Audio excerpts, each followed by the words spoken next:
Welcome to city news. ఈనాటి వార్తా విశేషాలు. ముందుగా హెడ్లైన్స్.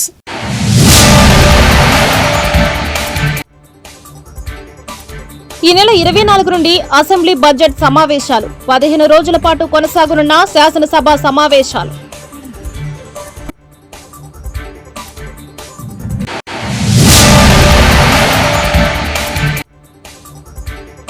వైసీపీలో చేరిన మాజీ మంత్రి శైలజానాథ్ జగన్ సారథ్యంలో ప్రజా సమస్యలపై పోరాటాలు చేస్తారని వెల్లడి.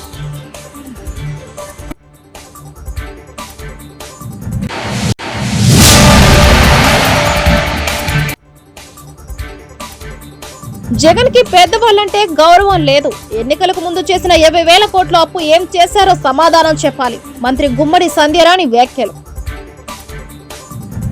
ఈ నెల 24 నుంచి ఏపీ అసెంబ్లీ బడ్జెట్ సమావేశాలు నిర్వహించనున్నారు. 24న ఉదయం ఉభయ సభలను ఉద్దేశించి గవర్నర్ ప్రసంగించనున్నారు. 28న 2025-26 ఆర్థిక సంవత్సరానికి బడ్జెట్ ప్రవేశపెట్టే అవకాశం ఉంది. 15 పని దినాలు అసెంబ్లీ సమావేశాలు నిర్వహించాలనే యోచనలో ప్రభుత్వం ఉంది. మొదటి రోజు బీఏసీ తర్వాత సభ ఎన్ని రోజులు జరపాలనే దానిపై నిర్ణయం తీసుకోనున్నారు. అసెంబ్లీ సమావేశాలకు మంత్రులు పూర్తి స్థాయి సబ్జెక్టుతో హాజరు కావాలని ఆదేశాలు జారీ అయ్యాయి. పెద్దవాళ్లంటే జగన్ కు ఏమాత్రం గౌరవం లేదని మంత్రి గుమ్మడి సంధ్యారాణి విమర్శించారు. మంగళగిరిలోని టీడీపీ కార్యాలయంలో నిర్వహించిన మీడియా సమావేశంలో ఆమె మాట్లాడారు.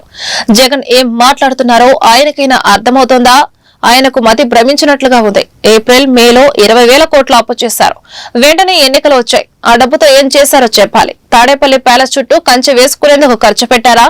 వైసీపీ నేతలు నిధులన్నీ దారి మళ్లించి వాడేసుకున్న తిమింగలాలు. ఆఖరికి సర్పంచుల నిధులు కూడా దారి మళ్లించిన ఘనత జగన్ది అని సంధ్యారాణి మండిపడ్డారు. అబద్దాడులో ఆస్కార్ అవార్డు తీసుకున్న సైకో జగన్మోహన్ రెడ్డి నిన్న ఒక ప్రెస్ మీట్ పెట్టాడు. ఆయన ఆ ప్రెస్ మీట్ లో 2.0 అంట, అంటే యాక్చువల్ గా పిచ్చి జగన్మోహన్, సైకో జగన్మోహన్, దానిలో 2.0 జగన్మోహన్ అంటే ఒకసారి ఆలోచించండి. అంటే పిచ్చి ఏ రేంజ్ లో ఉంది, సైకో ఏ రేంజ్ లో ఉంది అనడానికి 2.0 సైకో జగన్మోహన్ రెడ్డి. ఇప్పుడు ఎందుకనంటే అతనే ఒప్పుకుంటున్నాడు, 5 సంవత్సరాలు నేను ఎవరిని కలవలేదు, 5 సంవత్సరాలు నేను ఎవరి ముఖం చూడలేదు, 5 సంవత్సరాలు కనీసం ప్రజాప్రతినిధులతో మాట్లాడలేదు, 5 సంవత్సరాలు కార్యకర్తలను పట్టించుకోలేదు, 5 సంవత్సరాలు కేవలం డబ్బులు దోచుకోవడంలోనే నేను దృష్టి పెట్టి ఉన్నాను. ఇప్పుడు అలా కాదు. ఇప్పుడు జగన్మోహన్ రెడ్డి 2.0 అంటే ఇంకా దోచుకోవడం ఎలాగో నేను మీకు చూపిస్తాను, కాబట్టి ఇప్పుడు అందరినీ కలుస్తాను అని చెప్తున్నాడు ఆయన. అసలు అతనికి నాకు తెలిసి మతి సరిగా పనిచేయదు. ఎందుకంటే ఆయన ఆత్మలతోని వాళ్ళ నాన్నతోని మాట్లాడుతూ ఉంటాడు. మనకి ఎప్పుడు తెలిసిన విషయం, ఎందుకంటే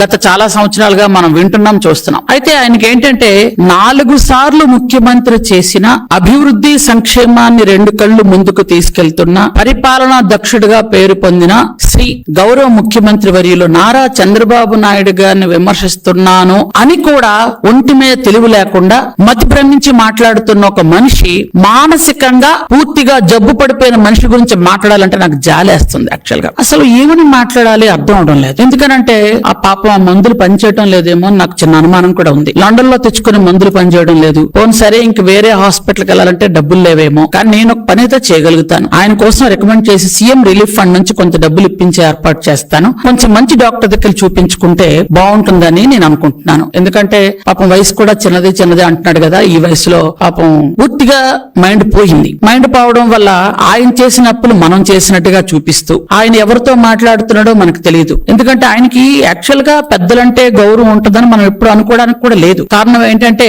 ఒక తండ్రి దాదాపు వయసు, అంటే రాజశేఖర రెడ్డి గారి వయసు, చంద్రబాబు నాయుడు గారి వయసు ఇంచుమించు ఒక వయసు ఉన్న తండ్రి లాంటి ఒక మనిషి మీద తండ్రి లాంటి అన్నా కూడా తప్పేనండో. ఎందుకంటే తండ్రి చనిపోతే అక్కడ ఆ శవాన్ని పెట్టుకొని దాని మీద పేలాలు ఏరుకొని అక్కడ రాజకీయం చేయాలనుకున్న మనిషి. కాబట్టి పెద్దవాళ్ళంటే గౌరవం ఉంటుందని నేను అనుకోను. అలాగే చిన్నాన్న, సొంత చిన్నాన్న అంటే తండ్రి తర్వాత తండ్రి, అలాంటి తండ్రిని చంపడంలో మహానుభావుడి పాత్ర ఎంత ఉందో అనేది వాళ్ళ చెల్లె సొంతంగా చెప్పింది. కాబట్టి ఆయనకి పెద్దలంటే భయం భక్తి ఉంటుందని గాని మనం ఎప్పుడైతే వైఎస్ జగన్మోహన్ రెడ్డి నాయకత్వంలోని పనిచేస్తూ ఎన్డీఏ ప్రభుత్వం అవలంబిస్తున్న ప్రజా వ్యతిరేక విధానాలను అడ్డుకుని ప్రజల పక్షాన పోరాడాలని నిర్ణయించుకున్నారని మాజీ మంత్రి సాకే శైలజానాథ్ అన్నారు. వైఎస్ జగన్ సమక్షంలో ఆయన వైఎస్ఆర్సీపీలోకి చేరారు. శైలజానాథ్ పాటు ఏఐసీసీ మెంబర్ అనంతపురం డీసీసీ మాజీ అధ్యక్షుడు ప్రతాప్ రెడ్డి కూడా చేరారు. వైఎస్ఆర్సీపీలో చేరిన అనంతరం శైలజానాథ్ మీడియాతో మాట్లాడారు. కూటమి ప్రభుత్వం సూపర్ 6 హామీలు అమలు చేయడం లేదని, మరోవైపు ప్రభుత్వం మెడికల్ కాలేజీలను నిర్వీర్యం చేయడం ద్వారా పేదలకు విద్య దూరం చేస్తున్నారని మండిపడ్డారు. గతంలో వైఎస్ జగన్ విద్యారంగంలో అమలు చేసిన అనేక సంస్కరణలను ఈ ప్రభుత్వం పక్కన పెట్టిందన్నారు.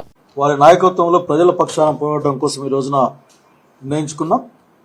ఈ రోజున సూపర్ 6 అమలు చేయకపోవడం, అట్లాగే మెడికల్ కాలేజెస్ని అసలు టెరిషరీ మెడికల్ కేర్ అన్నది గ్రామీణ ప్రాంతాలకు కూడా అంది, ప్రతి జిల్లాలో కూడా గవర్నమెంట్ పక్షాన అంది కార్యక్రమాన్ని లేకుండా చేసే ప్రక్రియ కానీ, అట్లాగే అక్కడ పేద పేదలకు సీట్లు రావాలి. అక్కడ 50% సీట్లు లాగా ప్రైవేట్కి ఇచ్చేస్తే కొండం లక్షల రూపాయలతో కొండం కష్టమవుతుంది. జగన్మోహన్ రెడ్డి గారి ఆలోచన ఫస్ట్ నుంచి కూడా మాట చెప్తా ఉన్నాం.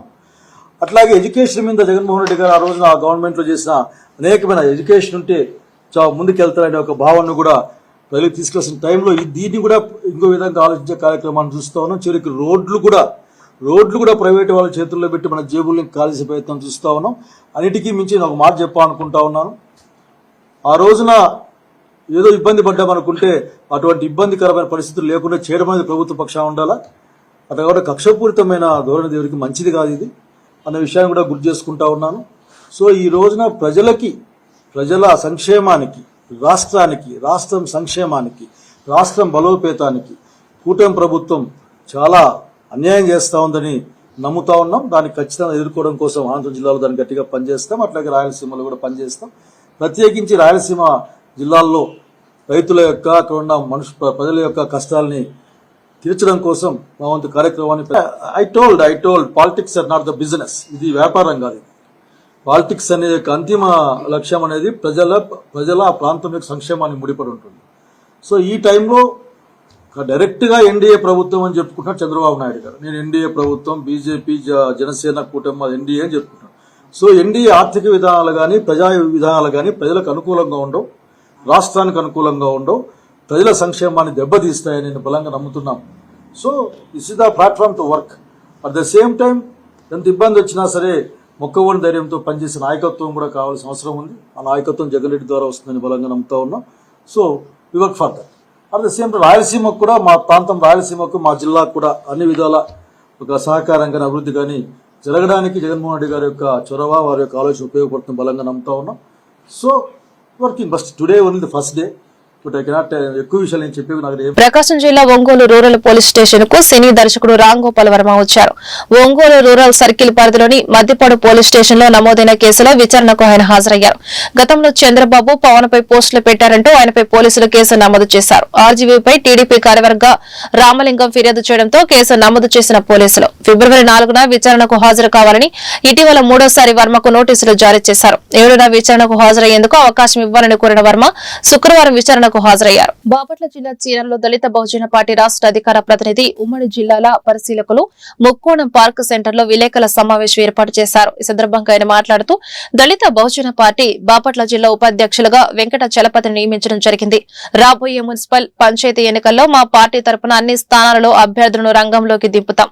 దళిత, పేద, బీద, అణగారిన వర్గాలకు ఏ సమస్య వచ్చినా మేమున్నామనే భరోసాను కల్పిస్తామని తెలిపారు.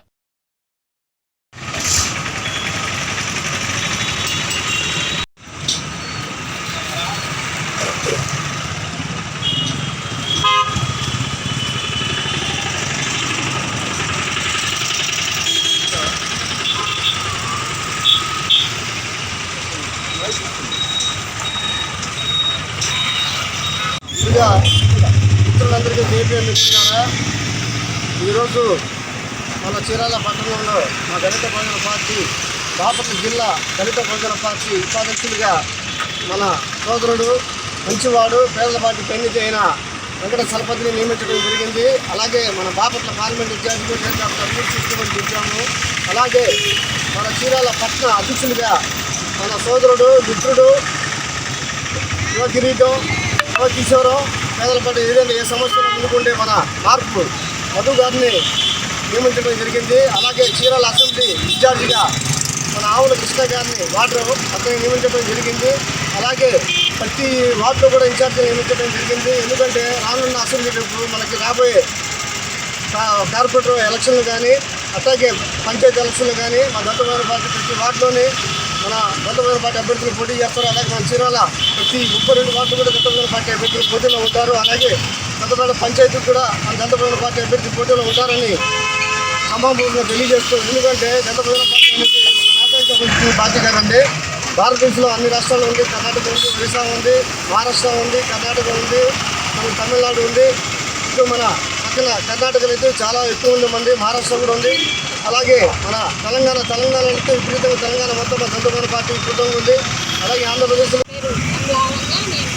బహుజన పార్టీ బహుజన పార్టీ జిల్లా అధ్యక్షురాలని ఈరోజు మొత్తం పార్టీ దగ్గర అంబేద్కర్ విగ్రహం దగ్గర మేము నిలబడి పూలదండ వేసి అలంకరించి మేము చంద్రశేఖర్ గారికి వెంకట చలపతి గారికి మేము ఉపాధ్యక్షుడిగా బాపట్ల జిల్లాకి నియమించడం జరిగింది. ఇది పేదల పార్టీ, అణగారిన వర్గాలకి ఇది న్యాయం చేస్తానికి పోరాడుతుంది.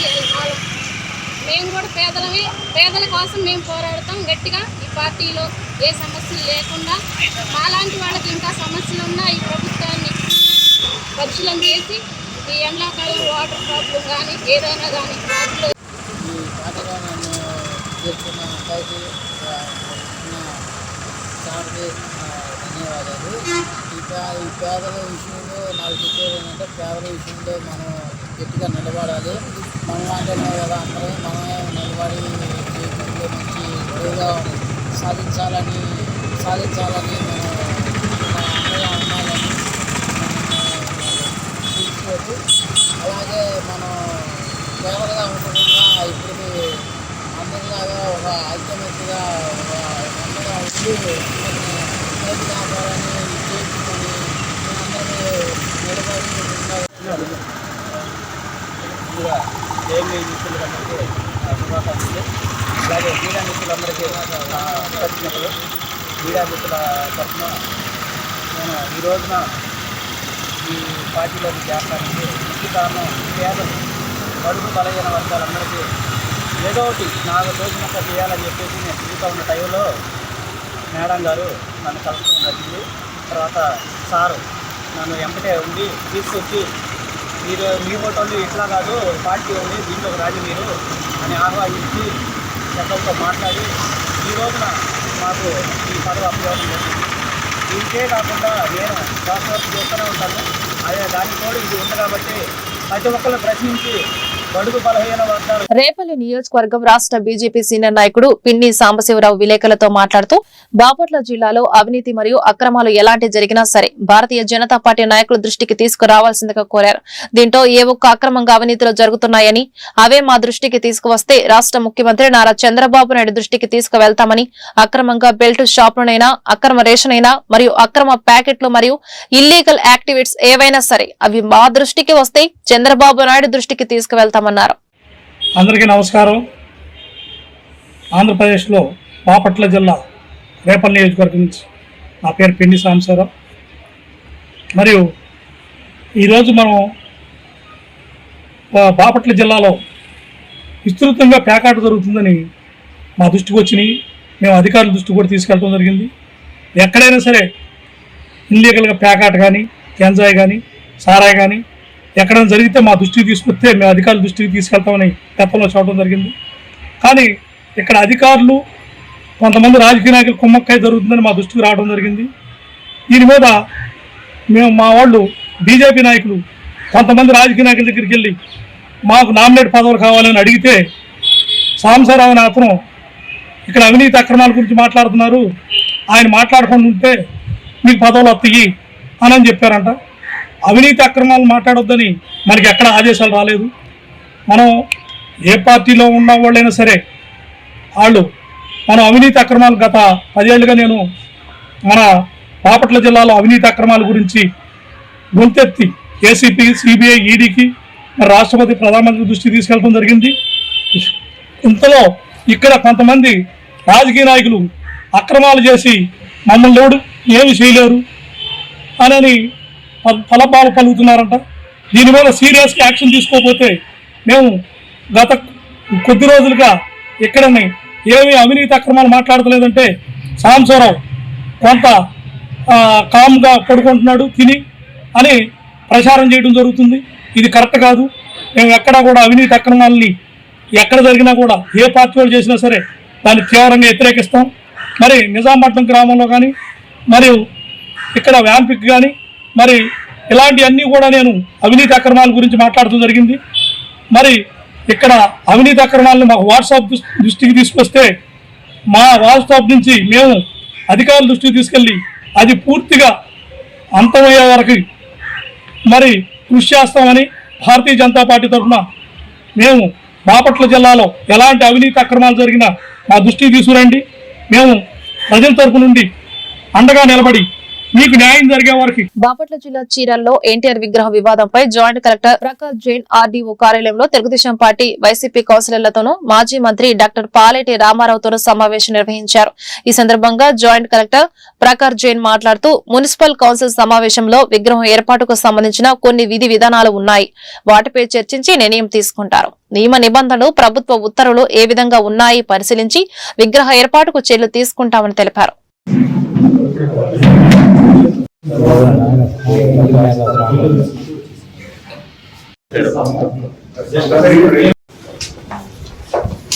సార్ ఏం జరిగింది సార్? లోపల ఏం జరిగింది?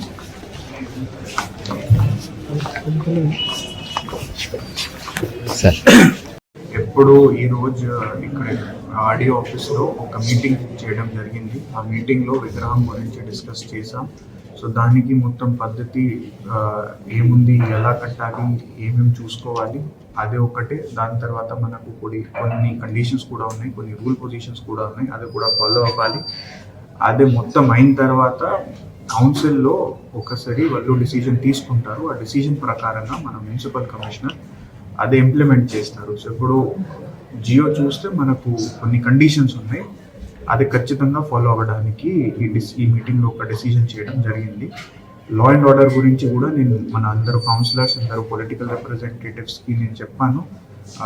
మన చిరాల టౌన్ చాలా ప్రశాంతంగానే ఉంది, అలాంటే ఉండాలి. అందరూ కూడా కోఆపరేట్ చేయడానికి అగ్రి అయ్యారు. ఇంకా కూడా ఈ విషయంలో మనకు న్యూస్ వస్తే లేకపోతే ఇంటిమేషన్ వస్తే మేము ఖచ్చితంగా అందరితో ఫాలో తీసుకుంటాం. లా అండ్ ఆర్డర్ డిస్టర్బ్ చేయకుండా రూల్స్ ప్రకారంగా విగ్రహం కట్టడానికి ఏర్పాటు చేస్తాం. Thank you. ఎవరికి పర్మిషన్ ఇచ్చారు? ఇప్పుడు మళ్ళీ ఆ పర్మిషన్ ఏంటంటే కౌన్సిల్ మీటింగ్ చేసి కౌన్సిలర్స్ డిసిజన్ తీసుకుంటారు. దానికి పర్మిషన్ మన తరఫున ఇవ్వడానికి లేదు. సో మళ్ళీ ఒకసారి వాళ్ళు కౌన్సిల్ మీటింగ్ పెట్టి అక్కడే డిస్కస్ చేస్తారు అన్ని రూల్ పొజిషన్ చూసి. సో నంబర్ 2, వైఎస్ఆర్ పార్టీ వారిని ఆహ్వానించడం ద్వారా మా మనసు గాయపడింది అని చెప్పారు. సరే, గతం కథ. చైర్మన్ గారితో చేపించాలనుకున్నాం, కొబ్బరిగా కొట్టించాం. శంకుస్థాపన కాదు అది. శంకుస్థాపన ప్రోటోకాల్ ప్రకారం ఎమ్మెల్యే గారితో చేపిస్తాం, మీరే నిర్వహించండి అని చెప్పాను. నంబర్ 3, నేను పెడితే మీకు ఇబ్బందిగా ఉంటే మొత్తం మీరే టేక్ ఓవర్ చేసి మీరే చేయండి అని నేను చెప్పాను. ఎందుకంటే ఇది ఈ ప్రాంతంలో పచ్చూరు, సంతనోదలపాడు, చీరాల అసెంబ్లీ నియోజకవర్గాలు మొత్తానికి ఇది మున్సిపాలిటీ. ఈ ఏరియాలో రాజశేఖర రెడ్డి గారి విగ్రహం పక్కన ఉంది కాబట్టి అదే సెంటర్లో ఎన్టీఆర్ గారిది కావాలని ఈ ప్రాంత ప్రజలందరూ కోరుకుంటున్నారు. కాబట్టి ఇదంతా ఒక సెంటిమెంట్ లా ఉంది కాబట్టి నేను అర్జీ పెట్టాను. కాబట్టి ఈ సెంటిమెంట్ ని చెడగొట్టుకోకుండా ఈ మొత్తాన్ని కూడా ఎమ్మెల్యే గారిని నిర్వహించమని చెప్పండి అని నేను చెప్పాను. అయితే డివైడర్ లో పెట్టడానికి అబ్జెక్షన్స్ ఉన్నాయన్నారు. అంటే రూల్ పొజిషన్ ప్రకారం డివైడర్ లో మాది పెట్టడానికి అబ్జెక్షన్ గా ఉంటే అన్ని కూడా తీసేయండి. ఆ రోడ్లో మాది అబ్జెక్షన్ ఉంది, అదే రూల్ అందరికి అప్లై చేయండి. ఒకవేళ అన్ని విగ్రహాలు ఉండి మాది పెట్టకపోతే మేము పెట్టేస్తామని చెప్పారు. మేము పెడతాం, అవి తీయకుండా మాది ఒకటే కనుక తీయమని చెప్తే పెట్టడానికి వెళ్ళలేదంటే మేము పెడతాం. కార్మిక శాఖ ఆధ్వర్యంలో బాపట్లలోని రథం బజార్ రోడ్ లో వెట్టి చాకిరీ వ్యవస్థ నిర్మూలనపై అవగాహన కార్యక్రమం జరిగింది. ఈ కార్యక్రమంలో సహాయ కార్మిక కమిషనర్ మరియు జిల్లా ఇన్ఛార్జ్ ఆఫీసర్ బాపట్ల వారైన డి శివప్రసాద్ మాట్లాడుతూ వెట్టి చాకిరీ చేయించుట అనేది చట్టరీత్యా శిక్షార్హమైన నేరముగా పరిగణించబడింది. కావున ఎవరు కూడా పెట్టి చాకిరీ వ్యవస్థను ప్రోత్సహించరాదని తెలియజేశారు. ఈ కార్యక్రమంలో స్వచ్ఛంద సంస్థ షాడోస్ మరియు ఇతర అధికారులు పాల్గొన్నారు. ఇది భారతదేశంలో 1976లో యాక్ట్ వచ్చింది. ఆ చట్టం ద్వారా దీన్ని భారతదేశంలో పూర్తిగా రిలీజ్ చేశారు కదా. అయినప్పటికీ కూడా ఇంకా అట్లా మనకు ఏర్పడతాం. అది అందుచేత సెంట్రల్ గవర్నమెంట్ కానీ స్టేట్ గవర్నమెంట్ కానీ గవర్నమెంట్ కానీ చేయాలి. ఎందుకంటే ఫ్రీడమ్ లేకుండా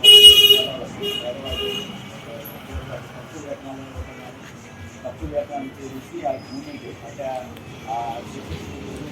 కలగకుండా ఆ విధంగానే పుస్తకం అనేది, తర్వాత రైట్స్ కావాల్సి అనేది, ఆ తర్వాత ఎక్కువ వడ్డీ రుచి అనేది, ఆ తర్వాత జీవితాంతం ఆ వడ్డీకి సంబంధించి అతని ఫ్యామిలీ అందరూ కూడా అదేవిధంగా ఎక్సర్సైజ్ చేసుకుంటూ పోవడం అనేది ఈ దీంట్లో చెప్పాలి. కాబట్టి ఆ విధంగా ఏంటంటే మీకు ఎక్కడైనా కొన్ని సమాచారం ఏదైనా ఉంటే మా లేబర్ డిపార్ట్మెంట్ ఇన్ఫర్మేషన్ మేము కలెక్టర్ గారు తీసుకెళ్ళి, ఎందుకంటే ప్రతి జిల్లాలోనూ కలెక్టర్ గారు రూల్స్ కమిటీ ఆ యాక్ట్ ప్రకారం, అబాలిషన్ యాక్ట్ ప్రకారం 1976 చట్టం ప్రకారం ప్రతి జిల్లాలోనూ, భారతదేశంలో ప్రతి జిల్లాలోనూ విజిలెన్స్ కమిటీ, దానికి హెడెడ్ అంటే చైర్మన్ ఎవరంటే కలెక్టర్ గారు, గవర్నమెంట్ కలెక్టర్ మెంబర్లు ఉంటారు. డిపార్ట్మెంట్ ఇట్లా అనేక డిపార్ట్మెంట్లు, 10 డిపార్ట్మెంట్లు, తర్వాత ఎన్జిఓలు దాంట్లో సభ్యులు ఉంటారు.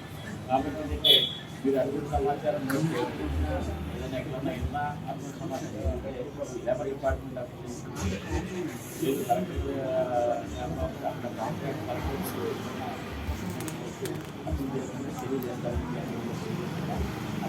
అంతేకాకుండా మన భారతదేశ ప్రజాస్వామ్యం కాబట్టి ఈ బాల్య లేబర్ అనేది ఎక్కువ మనకి కొంచెం చదువు తక్కువ ఉన్న రోజుల్లో అటువంటి రోజుల్లో బాగా ఉపయోగిస్తాను ఉండేది.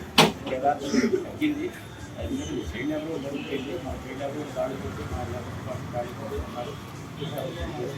బట్ బాండెడ్ లేబర్ అనేది చాలా ఆ స్లేవరీ దాని నుంచి అందరూ బయటకు రావాలి. ఎందుకంటే వాళ్ళు చేయడంలో తీసుకురావాలి.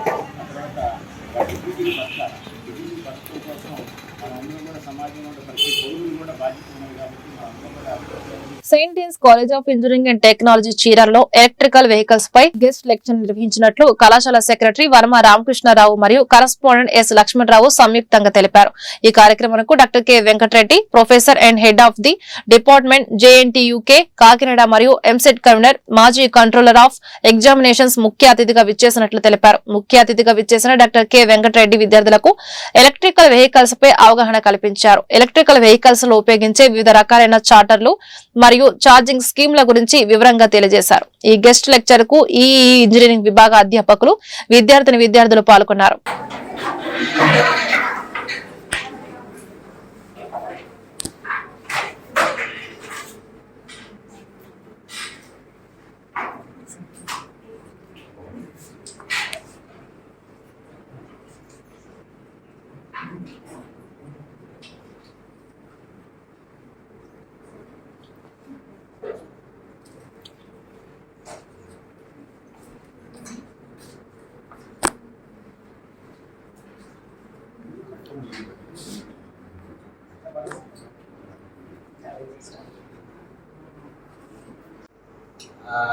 Warren Prakasam district, one among you all here.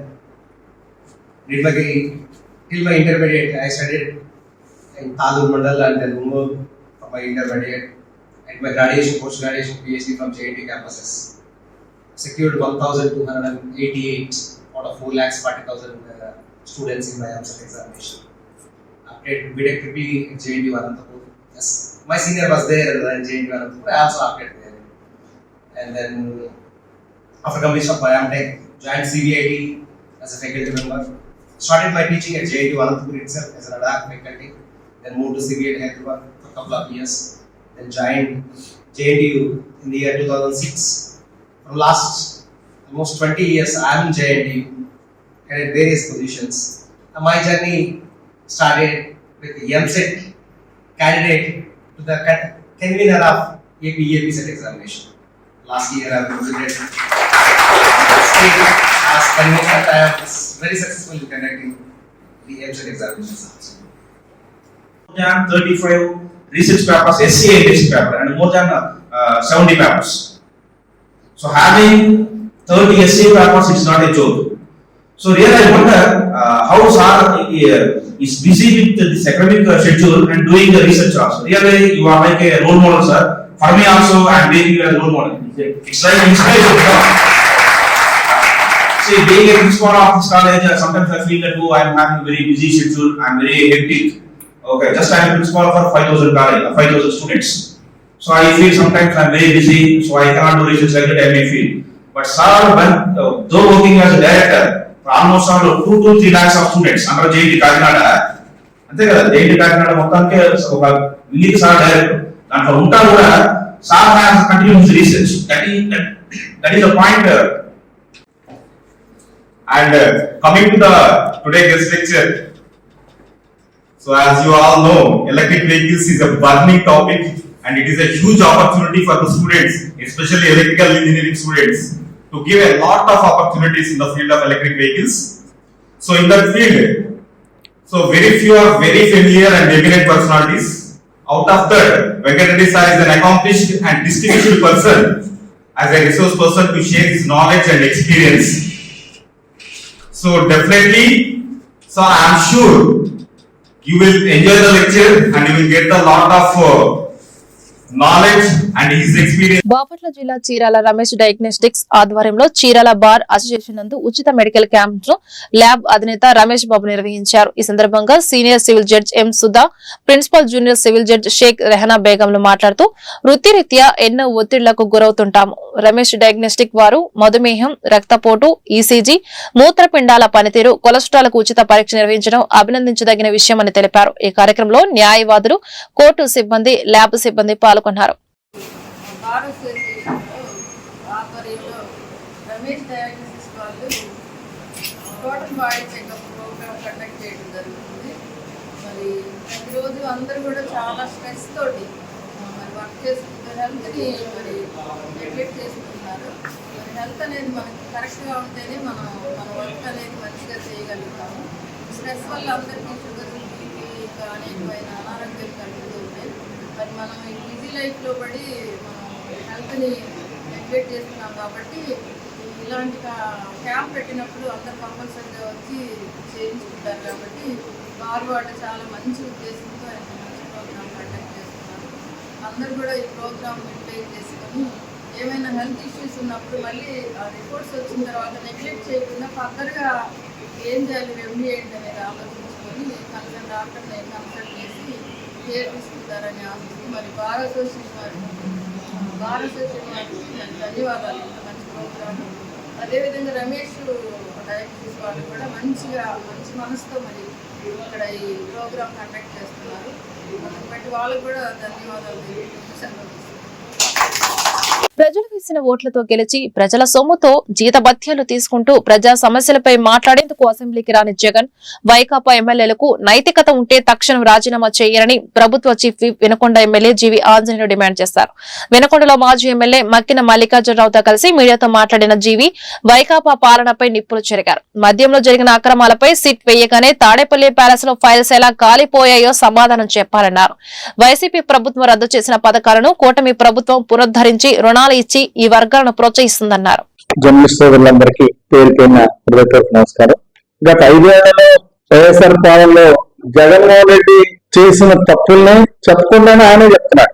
ఏ తప్పు చేయకపోతే 90 రోజులు జైల్లో ఉండడానికి సిద్ధమని ఎవరైనా అంటాడు? అనేక తప్పులు చేశారు కాబట్టి తప్పు చేసినాడు ఎప్పుడైనా సరే జైలు తప్పదనేది వాస్తవం. అందుకోసమే ఆయన తరఫున కొంతమంది కేరళ తప్పులు చేసిన వాళ్ళు జైలుకి వెళ్ళడానికి సంసిద్ధంగా ప్రిపేర్ అవుతున్నారు. అసలు తప్పు చేయకుండా మీకు భయం ఎందుకు? మీరు అనేక తప్పులు చేశారు కాబట్టి మీరు జైలుకి వెళ్ళడానికి కూడా మీరు సంసిద్ధమయ్యారు. అంటే నేను జైలుకి వెళ్ళడానికి కూడా సంసిద్ధం అంటే జగన్మోహన్ రెడ్డి ఆయన చేసిన తప్పుల్ని చెప్పకుండానే ఒప్పుకుంటున్నాడు. మిథున్ రెడ్డి అసలు సిట్ లిక్కర్ మీద, మద్యంలో జరిగినటువంటి అవకతవకల మీద సిట్ వేయగానే మరి తాడేపల్లి ప్యాలెస్ దగ్గర ఫైల్స్ అన్ని ఏ విధంగా తగ్గిపోయి దానికి సమాధానం చెప్పమనండి. మరి ఎక్కడ కూడా ఈనాడులో రాసిన దాంట్లో మిథున్ రెడ్డి పేరు ఎక్కడ ప్రస్తావించలేదు. కానీ జగన్మోహన్ రెడ్డి చెప్తున్నాడు మిథున్ రెడ్డి పేరు నేను సంబంధం లేదని తప్పుతుందని ఆయన చెప్తున్నాడు. సో మిథున్ రెడ్డిని పేరు ప్రస్తావించాడంటే గతంలో ఏంతో పాటు జైలుకి విజయసాయి రెడ్డిని తీసుకెళ్లాడు. ఈసారి మిథున్ రెడ్డి కూడా జైలు తీసుకెళ్తాడు. చేసిన పాపాలు ఎక్కడికి పోతాయి?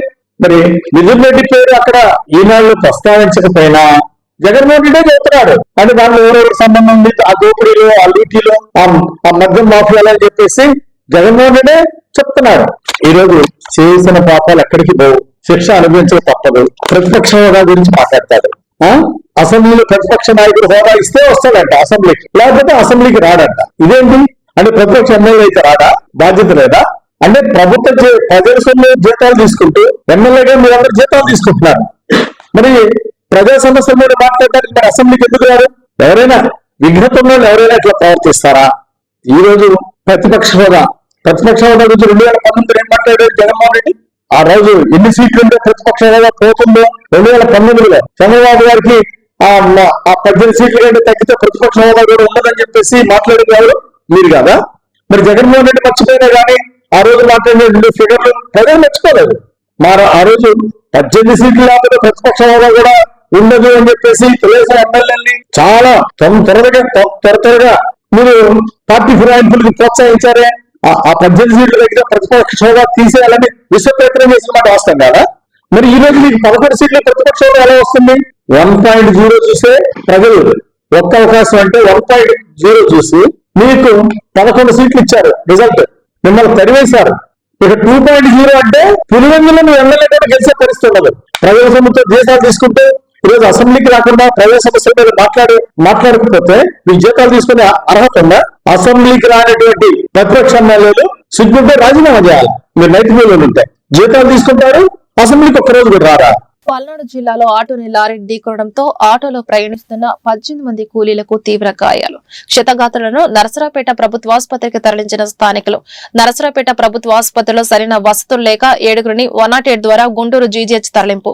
క్షతగాత్రులు నరసరావుపేటలోని చంద్రబాబు నాయుడు కాలనీకి చెందిన వారిగా గుర్తింపు. వీరందరూ ఎర్లపాడు వెళుతుండగా మార్గం మధ్యలోనే కనపర్తి చర్చి సమీపంలో ఓ లారీ వెనక నుండి ఆటోను ఢీకొనడంతో ఆటో బోల్తా పడి ఈ ఘటన చోటు చేసుకుంది.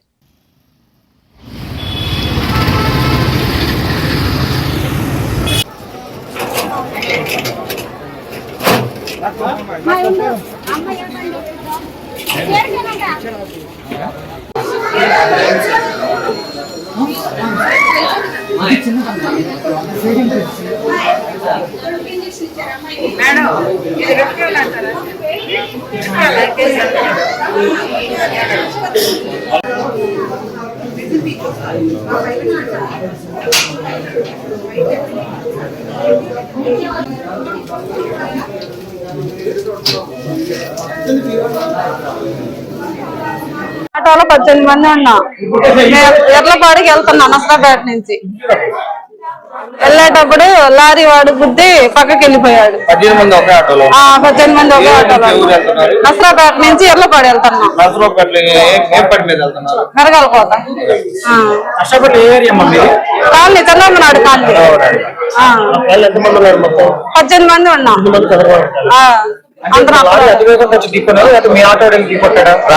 లేదు క్రాస్ చేస్తా, మా ఆటో క్రాస్ చేస్తా ఒకసారి ఇటు గుద్దాడు. గుద్దాగానే మా ఆటో పోయి బోల్తా పడింది. ఇంకా సీరియస్ గా ఉంది, ముగ్గురికే సీరియస్ గా ఉంది. వార్తలు ముగించే ముందు హెడ్లైన్స్ మరొకసారి.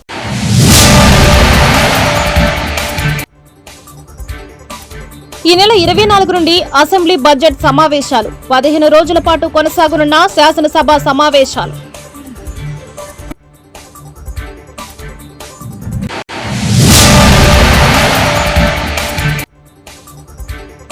వైసీపీలో చేరిన మాజీ మంత్రి శైలజానాథ్ జగన్ సారథ్యంలో ప్రజా సమస్యలపై పోరాటాలు చేస్తారని వెల్లడి.